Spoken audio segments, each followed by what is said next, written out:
26 जानेवारीला प्रजासत्ताक दिनाला शोभाली आकाशाला फडकला झेंडा, झेंडा हा तिरंगा, फडकला झेंडा, झेंडा हा तिरंगा.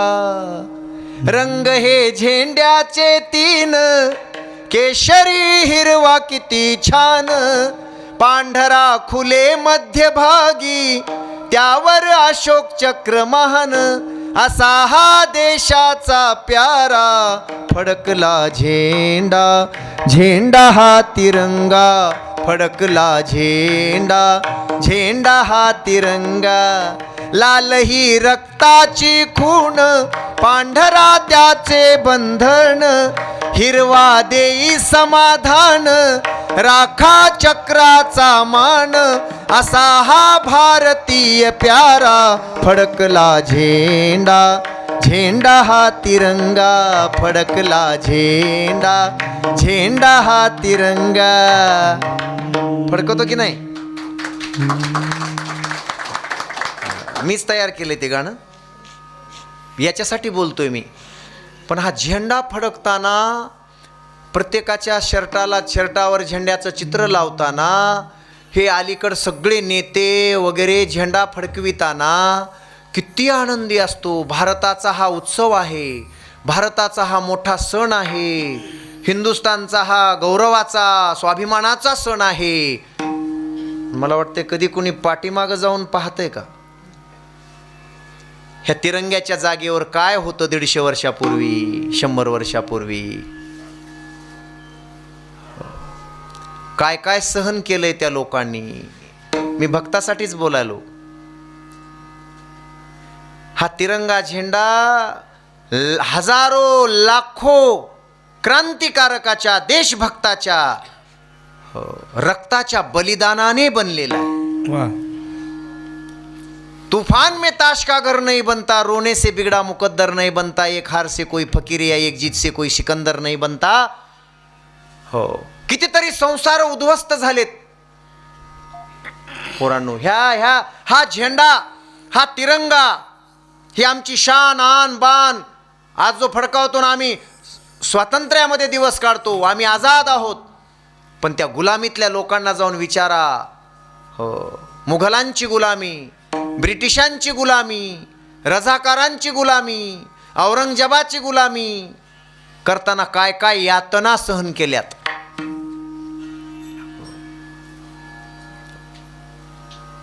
देशासाठी आपला प्राण देणारे या देशातले हजारो तरुण या तिरंग्यासाठी आणि या देशासाठी आपला प्राण पणाला लावून लढले, शेवटी प्राण दिला.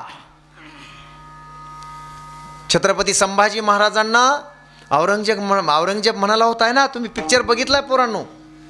कोणता? छावा. मला वाटते छत्रपती संभाजी राजांच्या देहाचे लचके तोडले. आज पिंढऱ्यांचा भाग काढायचा, उद्या बोट तोडायची, परवा दिवशी नाक छाटायचं औरंगजेबाने. बोल, इस्लाम कबूल है, बोल इस्लाम कबूल कर, मैं तुझे छोड़ दूंगा, अब तू हिंदू नहीं रहेगा.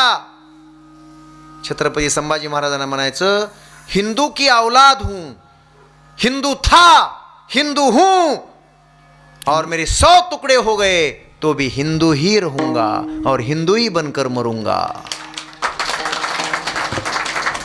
मार औरंग्या. बघितलंय तुम्ही? एक दिवस एक लचका. एका दिवशी कानं कापायची, डोळ्यात तापलेल्या सळया घातल्या, एका दिवशी दात काढले, एका दिवशी गुडघ्याच्या वाट्या काढल्या. पाहिलंय आपण, थर्र होतं माणसाचा. आजही काटा येतो, शहारे येतात अंगावर. आजही 350-400 वर्षापूर्वीची गोष्ट आठवली तरी काय गरज होती? एवढं सहन करायची काय गरज होती? ते म्हणाले, मी हिंदू होतो, हिंदू आहे आणि हिंदूच राहणार, माझे हजारो तुकडे झाले तरी चालतील. याला म्हणायचं भक्त, देश भक्त. भगवान बाबा सत्यासाठी, धर्मासाठी आणि देवासाठी देवासाठी स्वतःचं लिंग बाजूला काढून फेकलं, स्वतःचा प्राण गेला तरी बेहतर. विठाला विठाला विठाला विठाला विठाला विठाला विठाला विठाला विठाला विठाला.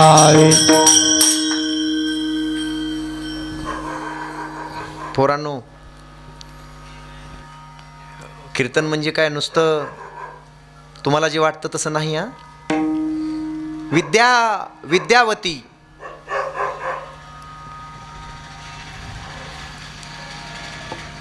आणि किशन सिंग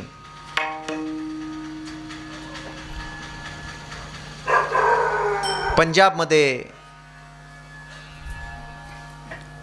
या दोघांच्या पोटी ज्यांचा जन्म झाला, 20व्या शतकाची सुरुवात. धर्माचा प्रचार करतो आणि ग्रंथाचा प्रचार करतो म्हणून ब्रिटिश मिशनरीनी किशन सिंगांना जेलमध्ये टाकलं.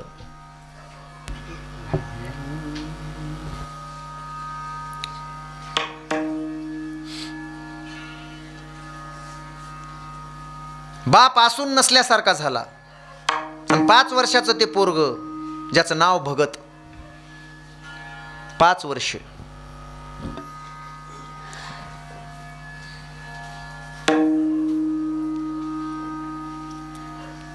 चुलत्याबरोबर काकांबरोबर राहायला लागलं.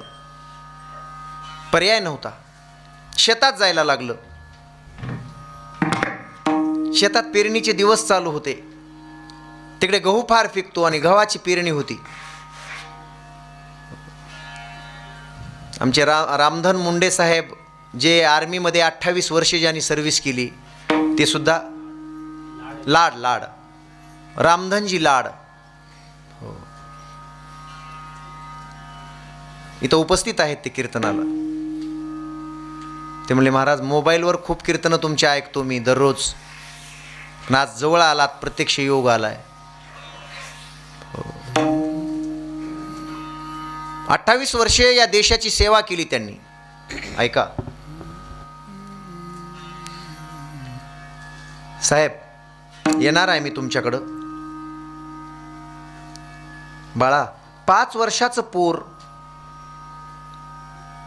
तो इंग्रजांचा, तो ब्रिटिशांचा अन्याय, अत्याचार, या देशातल्या सुंदर सुंदर मुलींना उचलून नेताना, या देशातली संपत्ती लुटून नेताना, इथल्या शेतकऱ्यावर कर लादताना,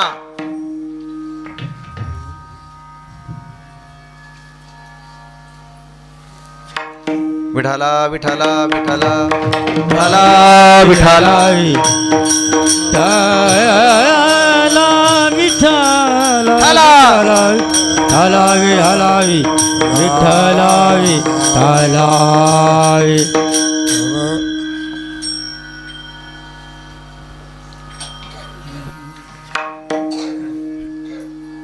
ते 5 वर्षाचं पोर पाहतय भगत नावाचं. पोरांनो, आणि त्या काकांबरोबर शेताकडे गेलं. वाचा, आपण चरित्र वाचा देशभक्तांची. ते काकांनी पेरणी सुरू केली गव्हाची. ताई, ते काका पेरत असताना ते पोरग एक एवढं लाकूड घेतलं आणि ते जमिनीत असं करून ते असं करायचं आणि गोळ्या करायचा अशा, आणि त्या गोळ्या अशा पुरायच्या खाली. त्यानं त्या काकाने पाहिलं, हे काय करतंय, 5-5.5 वर्ष वय नाही. त्याला येऊन विचारलं, भगत हे क्या कर रहा है तू, हे काय करतोयस? म्हणला, मी पेरणी करतोय. अरे तू कशाची पेरणी करतोयस? मी गव्हाची पेरणी. तू कशाची पेरणी? मी गोळ्यांची पेरणी करतोय. अरे बापरे, शहारे येतात अंगावर. हा देश, मी गोळ्या पेरतोय, गोळ्या, बंदुकीच्या गोळ्या. आणि मग गोळ्या पेरून उपयोग काय? ते बारक पोरग म्हणतंय, ते 5 वर्षाचं छोटं पोरग, तुम्ही जसं गव्हाचे दाणे पेरता, त्याला गव्हाचे धाट येतात आणि गहू लागतात.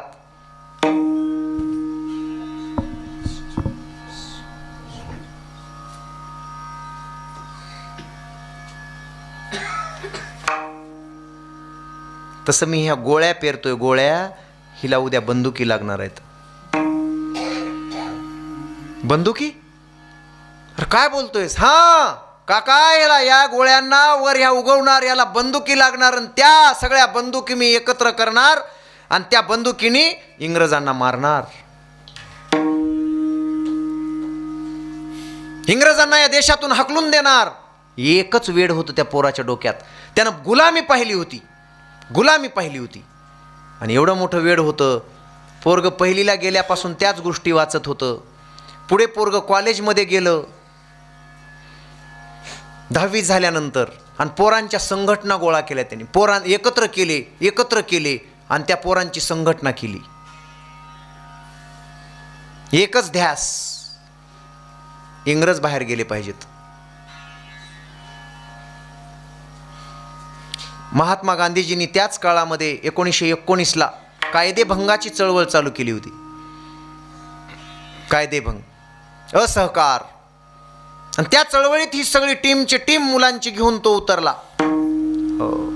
लाला लजपतराय, राजगुरू, सुखदेव, भगतसिंग, अजय.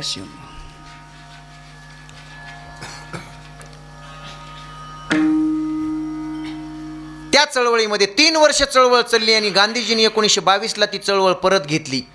तेव्हा या पोरांच्या मनामध्ये आलं, हे कोणी 18 वर्षाचं, कोणी 17 वर्षाचं, कोणी 13 वर्षाचे असे पोरं, त्यांच्या मनात आलं इंग्रजांना अहिंसेच्या मार्गाने काही फरक पडत नाही, उपयोग होत नाही, हे आम्हाला स्वातंत्र्य देऊ शकत नाहीत, ह्यांना हिंसेचा मार्ग दाखवला पाहिजे. आणि तेव्हा त्यांनी बंदुकी उचलल्या, तेव्हा त्यांनी तलवारी उचलल्या हातामध्ये.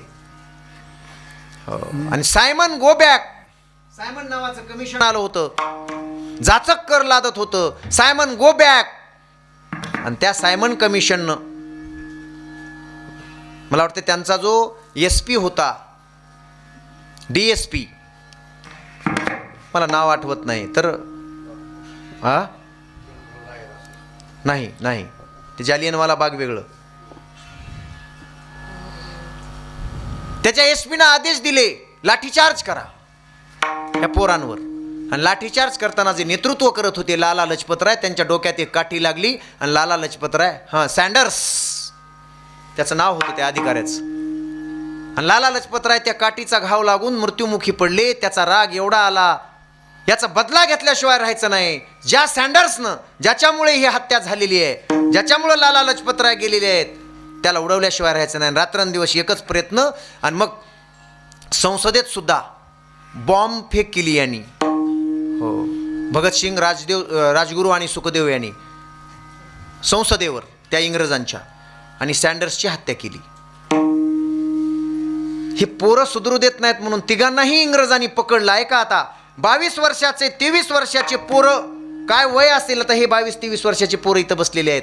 काहीही गुन्हा नसताना, एकतर आपण गुलामी सहन करायची, आणि गुलामी सहन करत असताना सुद्धा त्यांच्या विरोधात बोलल्यामुळे या तिघांना अटक केली आणि तिघांनाही फाशीवर द्यायला नेलं. तेव्हा भगतसिंग मोठमोठ्यानं हसत होता.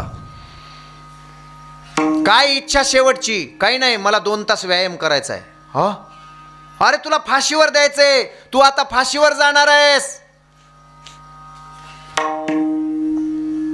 आणि व्यायाम करायचा आहे. काय उपयोग तुझ्या व्यायामाचा? मी माझ्या या मातृभूमीसाठी, ही माझी आई आहे, ही काळी माय आहे, माझी आई आहे, आणि या काळ्या माईला, काळ्या आईला स्वतंत्र करण्यासाठी माझं जीवन आहे. आणि काळ्या आईसाठी मी माझं जीवन समर्पित करताना रडत रडत नाही जाणार. ती काय विचार करील? हसत हसत जाणार, व्यायाम करून जाणार. फाशीवर जाताना सुद्धा व्यायाम करून तरतरीत जाणार. देवाला सुकलेलं फूल आवडतं का? देवाला वाळलेलं फूल आवडतं का? तशी ही मातृभूमी माझा देव आहे, हा देश माझा देव आहे. देव देश असे माझा, हा देश माझा देव आहे. आणि त्या देवासाठी, या मातृभूमीसाठी, माझ्या आईसाठी, माझ्या देशासाठी, माझ्या धर्मासाठी मला हसत हसत गेलं पाहिजे. मी जर रडत गेलो तर उद्या दुसरा येणारा देशभक्त, एक भगतसिंग गेला म्हणजे काय, या देशातल्या घराघरात भगतसिंग आहेत. आणि एक भगतसिंग जर रडत गेला तर दुसरा यायला घाबरेल. आणि म्हणून मी हसत हसत चाललो. माझ्या मातृभूमीसाठी, माझ्या देशासाठी माझं जीवन समर्पित आहे. हसत हसत फासावर चढला. ते आश्चर्य केलं त्या इंग्रज अधिकाऱ्यांनी. वा, काय माय असेल, काय माती असेल. देव देशन धर्मापायी प्राण घेतल हाती. शूर आम्ही सरदार, आम्हाला काय कुणाची भीती. आईच्या गर्भात उमगली झुंजाराची रीत. जगून मराव मरून जगाव हेच आम्हाला ठाव. देशापायी विसरू सारी तन मन नाती गोती. शूर आम्ही सरदार, आम्हाला काय कुणाची भीती. वा, याला म्हणायचं देशभक्ती.